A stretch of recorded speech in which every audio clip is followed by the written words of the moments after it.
Last week looked a little different. I had so many holiday events and knew I needed to keep things simple.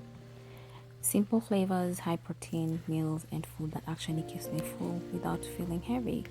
I made kale with chicken thigh cooked cubes cooked with cabbage, and my favorite ground chicken with vegetables, and this delicious soy glazed salmon sauteed with spinach. Welcome to our quiet hours. If you're new here, welcome. I'm so happy to have you on board. And if you're a regular, thank you. Thank you so much for the love and support.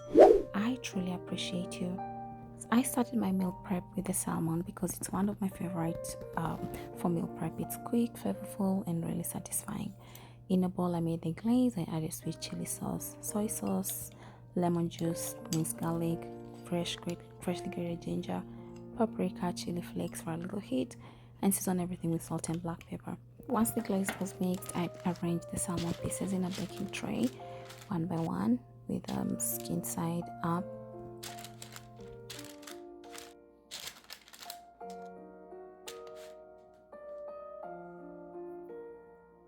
I then spooned the glaze generously over each piece of the salmon. I made sure that every piece was well coated.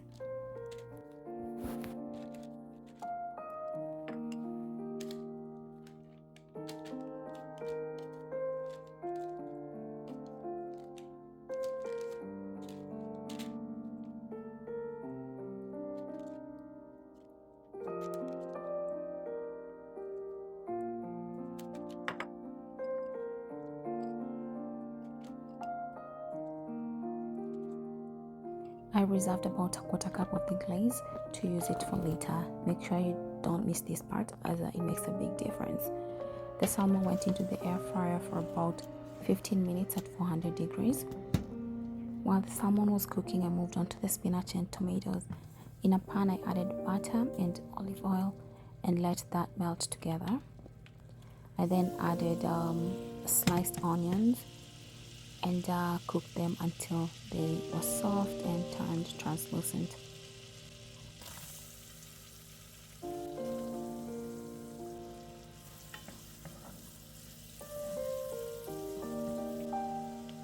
I then added a teaspoon of minced garlic, gave that a stir until fragrant.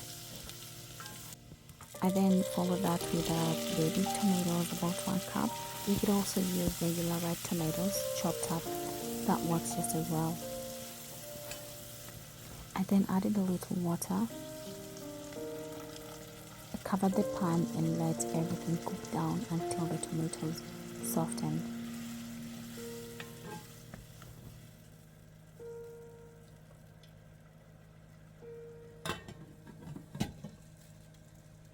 While that simmered, I mixed the remaining soy sauce with about quarter cup of mayo. This is going to bring everything together later. Once the salmon was cooked, I broiled it for about 2 minutes to get those sticky, slightly charred edges.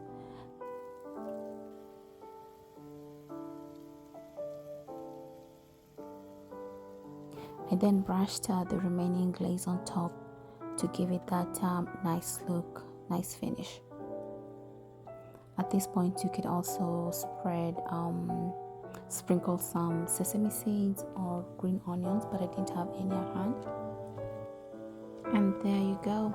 Nice, very delicious dish. Easy to make and extremely flavorful.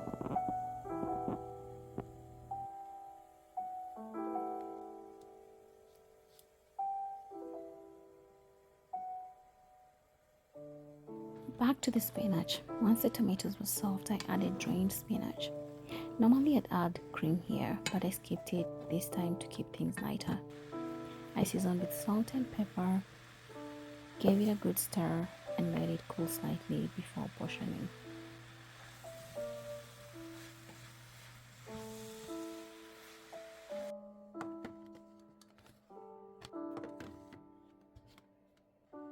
I then divided the salmon and spinach into 3 containers. This was a simple, healthy, and honestly really delicious. It stays, it keeps well in the fridge, and on the day off you could just add avocado or potatoes or just eat it like that.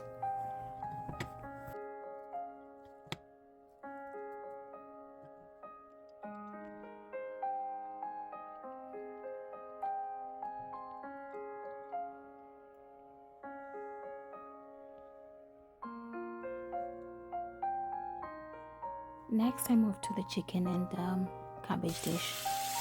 To a pan, I added olive oil, about 2 tablespoons, followed by cubed chicken thighs. I let them brown slightly.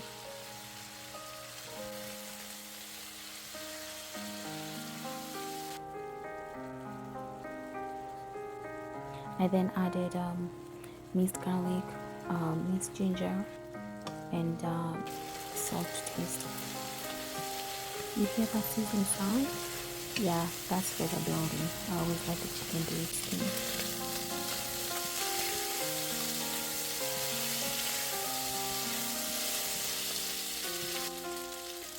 To the same pan, I added paprika, chili flakes, about half a teaspoon.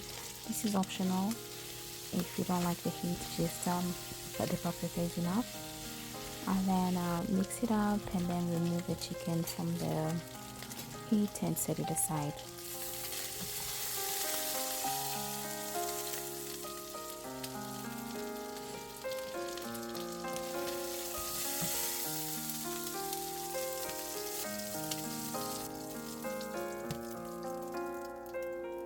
In the same pan, I added a little more oil, followed with onions, and then I cooked them until translucent. This took about 3 minutes, and then stirred in the tomato paste, gave it a stir, and then followed by the chopped cabbage. The pan was a little dry, so I added some broth to help everything soften.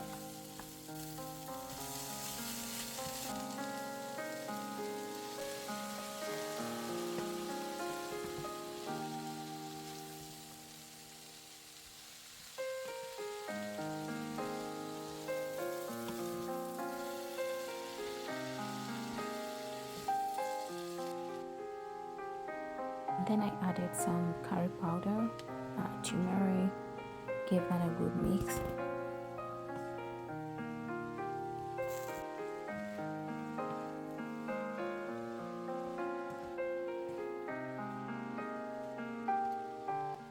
Then goes in the shredded carrots. Please note that this is optional. I just have a love for, or just my love for carrots, but it's totally optional. You don't have to do that. It also, I like the color and the sweetness that adds to the cabbage. The chicken went back into the pan along with the dark soy sauce and sliced red and green bell peppers.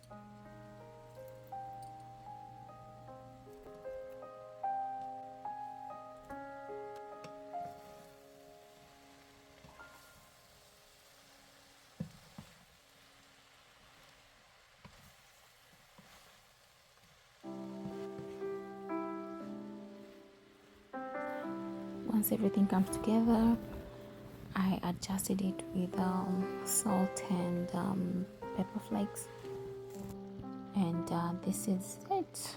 Look at that. That was the dish was delicious, very delicious. It gave me 4 servings, and I usually eat it with half avocado. It's very filling and really satisfying.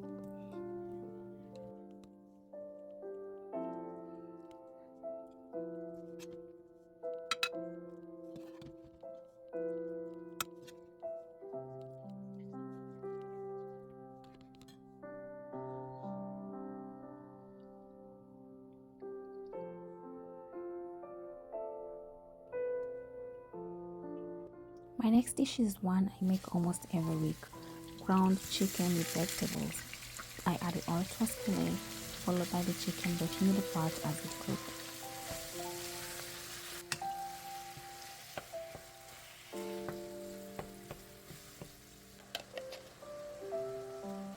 I then came in with minced garlic, chopped onions, and gave that a good stir until everything softened, and then went in with salt, paprika, chili, some garlic powder, onion powder, added some curry powder and black pepper.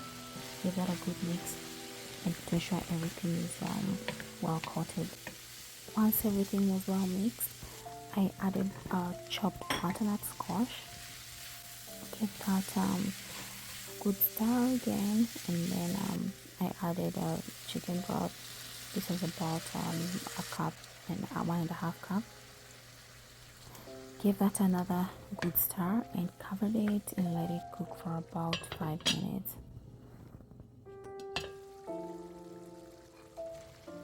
After that, I added chopped zucchini and mixed bell peppers. I used red, yellow, and orange. You can use whatever combination you have. If you only have red, feel free to do that. If you have green, feel free to do that. Just be creative. I then cooked everything down while stirring, and that was it. Very delicious, very very delicious. You can have this any time of the day, for breakfast, for lunch, dinner, any time of the day. It's that good. This dish gave me about 3 servings. Again, as usual, I pair this with avocado and a cup of black tea. Simple, comforting, and very filling.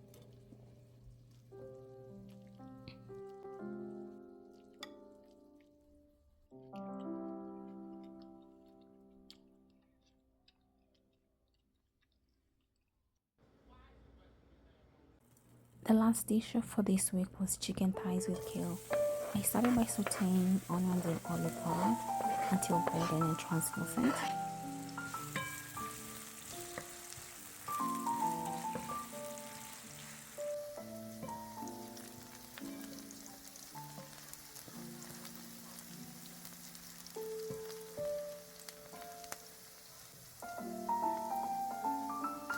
Then I added the chopped chicken thighs, spread everything all over the pan, and covered to cook for about 10 to 15 minutes.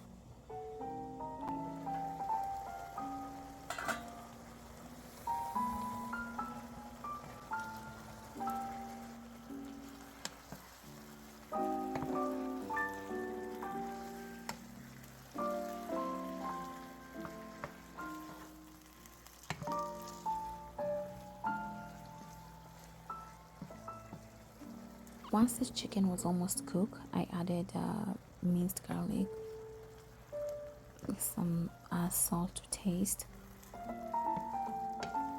I also added paprika, and then I let everything cook down until juicy and flavorful.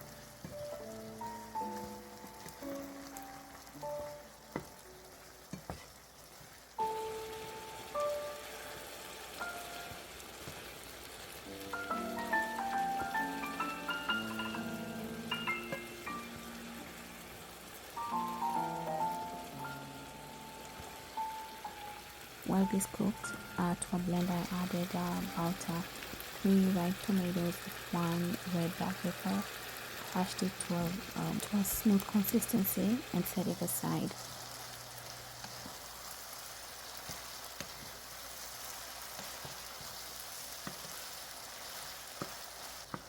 I added the crushed tomatoes and red bell peppers, stirred the chicken, and then covered again, let it cook down for about 10 minutes, and this is the result. This is how it should look. You want all the liquid gone, just to remove the sharp taste from the tomatoes.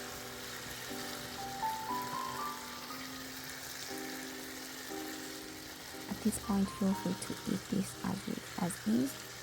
You can eat it with rice or whatever you feel like eating it with. But for the sake of healthy meals and full, complete meals, I added a chopped kale. Put everything in, and then I covered the pot and let it steam for about 5 minutes.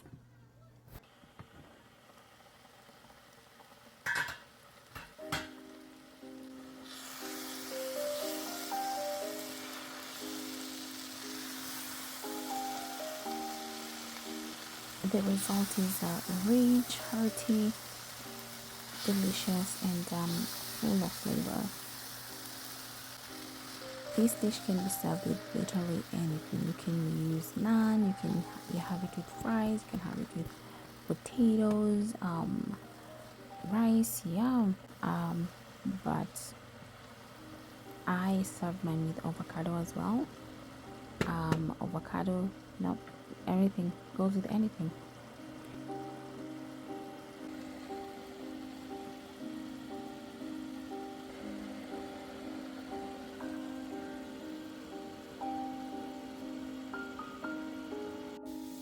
And just like that, meals for 6 days. Ooh, this lasted me yeah, six days, and I had like leftovers for the seventh day. But yeah, nothing fancy, nothing extreme, just real food you probably have in your fridge and the freezer. It just needs it's cooked with intention and portion to make the week easier. No complicated meals here. If you are on a similar journey, take it one meal at a time. Let me know how it's going on for you, and if you have any tips or anything you'd like to share about your journey, I'll be happy to hear about your success and how your journey is going. Until next week, bye.